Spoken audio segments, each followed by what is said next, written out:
हरे कृष्ण। पिछले एपिसोड में बताया था कि भक्ति मार्ग के अंदर आपको कैसे लाभ मिलेंगे, तो उसी तरीके से कुछ बातें अब बताना चाहूँगा। कि हमारी ये श्रीमद् भगवत गीता है, ये बहुत बड़ी मैनेजमेंट के में भी काम आता है। बड़ी बड़ी यूनिवर्सिटियों में भी आजकल श्रीमद् भगवत गीता के बारे में बताने लग गए, और भगवत गीता बड़ी बड़ी डिग्री और बड़े एजुकेटेड भी मतलब ये भगवत गीता को अध्ययन कर रहे हैं, क्योंकि उनके एक्सपीरियंस बड़े बड़े यूनिवर्सिटी से सुनने को मिला है कि श्रीमद् भगवत गीता में जिसी तरीके से जीवन के अंदर मैनेजमेंट लिखा हुआ है, जिसी तरीके से ये संसार के अंदर करना है, तो ये किसी मतलब बहुत बड़ी मतलब बहुत बड़ा डिग्री से कम नहीं है। ये जो है श्रीमद् भगवत गीता, बहुत बड़े बड़े व्यक्ति बहुत देश विदेश में इसको अध्ययन कर रहे हैं, और बड़े बड़े एजुकेटेड भी इसको प्रूव किए हैं कि बहुत मैनेजमेंट के अंदर हमें बहुत जीवन के अंदर आगे बढ़ने की प्रेरणा मिलती है। किससे? श्रीमद् भगवत गीता से। तो इसी तरीके से अपन भगवान को अपना बना लीजिए। जैसे एक छोटी सी कहानी बताता हूँ। महाभारत के अंदर जब सभी को मालूम है, महाभारत के अंदर जब द्रौपदी के चीरहरण हो रहा था, जब चीरहरण का समय थी, वो जब समय आया कि जब वो उन्होंने उसकी चीरहरण का करने लगे, तो द्रौपदी क्या था, सबसे सहायता मांगने के लिए सबसे विनती किए था, सबसे विनती किए थे द्रौपदी जी ने, तो किसी ने भी सहायता नहीं किया। तो लास्ट में जब द्रौपदी के जब लास्ट मोमेंट तक आया, द्रौपदी को लगा कि अब तो लाज नहीं रहेगा नहीं रहेगी, तो फिर क्या क्या इन्होंने ऊपर हाथ करके, तो जब कृष्ण को याद किया तड़पते हुए, तो उधर भगवान तो अंतर्जामी है भगवान, और बात हो रही है रुक्मणी जी के। रुक्मणी जी कहते हैं भगवान से कि आप उनके बगैर इतना यहाँ बैठे बैठे इतना व्यस्त हो रहे हैं, इतना बेचैनी हो रही है, तो उधार कर लीजिए ना, इतना सोचने की काम दे रहे। तो भगवान रुक्मणी जी को कहते हैं, देवी तो मैं ये सुनना चाहता हूँ उसके मुख से कि मैं वो बोल दे कि मैं तेरा हूँ, मैं तेरा हूँ। है भगवान, खल श्री भगवान को अपना बनाने की देर है, वो इसी चीज का सुनने के लिए इंतजार करते हैं, सब देना चाहते हैं, करना चाहते हैं, सिर्फ आपकी इंतजार है उनका, सिर्फ आपकी पुकार की। तो रुक्मणी जी को कहते हैं, जब उसको बोलने तो दो कि भाई मैं आपके हूँ, मुझे उद्धार करो। तो पहला शब्द में उन्होंने नहीं बोला था, जब लास्ट में बिल्कुल ही लास्ट मोमेंट में उन्होंने बोला, तो क्या क्या था भगवान जी ने, आपको सबको मालूम है। तो वो जो चीरहरण के अंदर साड़ियां वस्त्र कम पड़ गई थी, मतलब खत्म नहीं हो रहे थे, तो उसके अंदर जब भगवान प्रकट होते हैं, जब उनको दर्शन देते हैं, किनको? द्रौपदी को। द्रौपदी पूछते हैं, है मेरे कृष्ण मेरे कृष्ण मेरे कृष्ण, तो आप इतना देर क्यों कर दिए? भगवान ने सुंदर जवाब देते हैं उनको। आपने कहा था, इन्होंने हाथ उठा कर को उस टाइम, है द्वारिकाधीश, क्या बोले थे ये, क्या बोले थे, पुकारे थे कि है द्वारिकाधीश। भगवान कहते हैं आपने तो द्वारिकाधीश का नाम लिया, तो द्वारिकाधीश में से आने के लिए तो वक्त लगता ही है। तो मुस्कुराते हुए जब ये जवाब दिए, तो द्रौपदी जी ने भी खुश होकर के तो ये स्वीकार किया। तो इसी तरीका से भगवान को ये जो भक्त है, तो उनका पुकारने की देर होती है, देना चाहते हैं, आपके भला करना चाहते हैं, लेकिन आप इधर उधर भटकते हैं, उनको समझने की जरूरत है। और दूसरी बात है, जीवन के अंदर जब भी सुबह शाम समय मिलती है, मेडिटेशन जरूरी है। उससे क्या होता है, होती है कि आपकी जो माइंड पावर बढ़ती है। आप शांत होते हैं तो सब चीज विचारधारा करने के लिए सक्षम होती है, पावर होता है। आप परेशान नहीं होते जल्दी, किसी भी परिस्थिति आती है आपके सामने उसको कंट्रोल कर पाते हैं, उसको मतलब हाल निकाल पाते हैं। तो उस चीज के लिए आपको मेडिटेशन करना है, भगवान की ध्यान करना है अकेले में बैठ करके, तो कोई डिस्टरबेंस नहीं हो। खास करके समय निकाले सुबह सुबह मॉर्निंग में, जब सुबह सुबह उठते हैं आप, उस समय बहुत अच्छा समय होती है।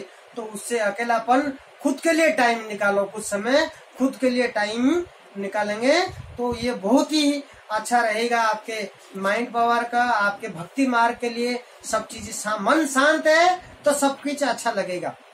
तो इसी बारे में एक भक्त की कहानी है, छोटा सा कथा है, बहुत सुंदर कथा है।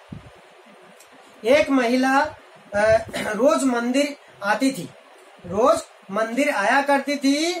तो एक बार क्या हुआ, मंदिर आने में पंडित जी को बोलती है, पंडित जी अब मेरा मन आजकल ये करने लग गया कि मैं कल से मंदिर नहीं आऊं। तो पंडित जी पूछे ऐसा क्यों? बोले यहाँ तो आता हूँ तो कोई मोबाइल पे बात करता है, आवाज करते हैं, पोपटी का पंचायती करते हैं, तो इधर उधर की बातें करते हैं, मुझे और अच्छा नहीं लगता। व्यवसाय की भी बातें करते हैं, तो इस तरीके से तो मुझे माहौल ठीक नहीं लगता, शांति नहीं लगती है। बोला अच्छा, तो ये आपके फाइनल विचार है? बोला हाँ, मैंने तो यही सोचा। बोला अच्छा, ये आप फाइनल करने से पहले मेरी एक बात मानेंगे आप?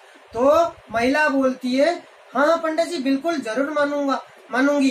तो पंडित जी पूछते हैं एक काम करना होगा। बोले बोलिए आप। बोले आप वो ग्लास लीजिए। बोले अच्छा, ये ग्लास में पानी फुल भर के लेकर के आइए। तो नल में से वो पानी भर के लाती है। तो पंडित जी आदेश करते हैं कि इसको इस मंदिर में चारों तरफ परिक्रमा लगाना है। कितने बार? 2 बार। तो एक शर्त है मेरी। महिला बोलती है क्या पंडित जी? पानी गिरना नहीं चाहिए एक बूंद भी। आपको ये ग्लास हाथ में लेते हुए ये मंदिर की 2 बार चक्कर लगानी है, 2 बार परिक्रमा लगानी है। तो वो महिला माता तो बोलती है कि ठीक है पंडित जी मैं कर लूंगी। तो जब वो शुरुआत करती है, वो ग्लास को हाथ में लेते हुए 2 बार परिक्रमा करती है, तो ग्लास के ऊपर हमेशा ध्यान रहता है तो कहीं पानी एक बूंद गिर न जाए। तो उस ग्लास को ध्यान रखते हुए परिक्रमा 2 बार में पूरा करती है वो महिला। तो महिला पूरा करने के बाद पंडित जी के पास आती है।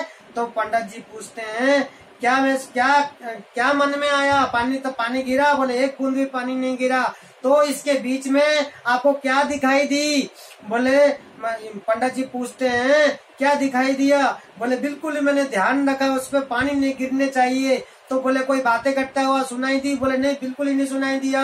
बोले कोई तुम्हें पंचायत व्यवसाय करने वाले और कोई पाखंड बातें करने वाले, इस तरह से अटरम बटरम करने वाले जो आप कह रही थी, कुछ दिखाई दी, कुछ सुनाई दी? बोले नहीं, कुछ नहीं दिया। बोले फिर? बोले ऐसे जब आप मंदिर में आइए आते हैं, जब आप मंदिर में जाते हैं तो इसी तरीके से हमेशा परमात्मा परम पिता की बिल्कुल एकदम दिमाग दिल से ध्यान उन्हीं के प्रति रखें, तो आपको ना इधर की ना उधर की कोई भी बातें सुनाई देगी, ना कुछ दिखाई देगा, सिर्फ ध्यान उन्हीं के प्रति रहेगा, भक्ति उनसे प्राप्त होगी। तो इसी तरीके से तो वो जो महिला हैं खुश होकर के बोलती हैं कि ये जो चीजें हैं कल से आकर के मैं ऐसा ही करूंगी। तो पंडित जी बोलते हैं बहुत खुश है माते, रोज आया करो लेकिन मन लगाओ भक्ति में। भक्ति में जब मन नहीं होती है तब आपके विचार ऐसे होते हैं। तो उसमें एक है कि जाकी रही भावना जैसी, प्रभु मूरत देखी तीन तैसी। तो इसका मतलब जीवन में दुख के लिए कौन जिम्मेदार है? ना भगवान, ना ग्रह नक्षत्र, ना भगवान, आपकी जिम्मेदारी कोई नहीं है। ना भगवान, ना ग्रह नक्षत्र, ना भाग्य, ना आपके भाग्य, ना आपके रिश्तेदार, ना पड़ोसी, ना आपका सरकार, कोई भी जिम्मेदार नहीं है। जिम्मेदार कौन? आप स्वयं जिम्मेदार है, आप खुद जिम्मेदार हो। तो आपको हमेशा हर चीज में मन लगानी चाहिए।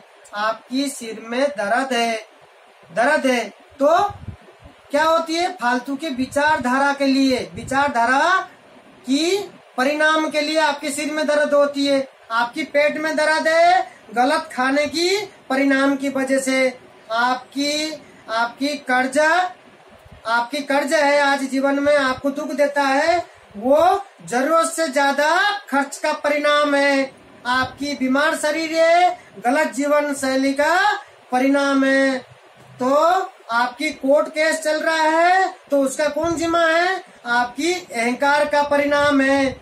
आपके फालतू विवाद है ज्यादा बोलने की का परिणाम है। इसी तरीका से आपके जीवन में ये चीजें सब ध्यान रखने पड़ेंगे। तो ध्यान रखने से आपके जीवन धन्यमय होगा, आनंदमय होगी। तो इसी तरीके से भगवान की भक्ति करते चलिए। फिर मैं आगे के अध्याय में बताऊंगा, सरल भाषा में बताऊंगा। जो भी मेरे आपको वीडियो में अच्छे लगता है, आपको आप जो भी देख रहे हैं आपको अच्छे लगता है, जरूर सब्सक्राइब करें, जरूर बेल आइकन दबाइए ताकि आगे आपको नोटिफिकेशन मिले ताकि मैं आपके पास भेज सकूं। हरे कृष्णा।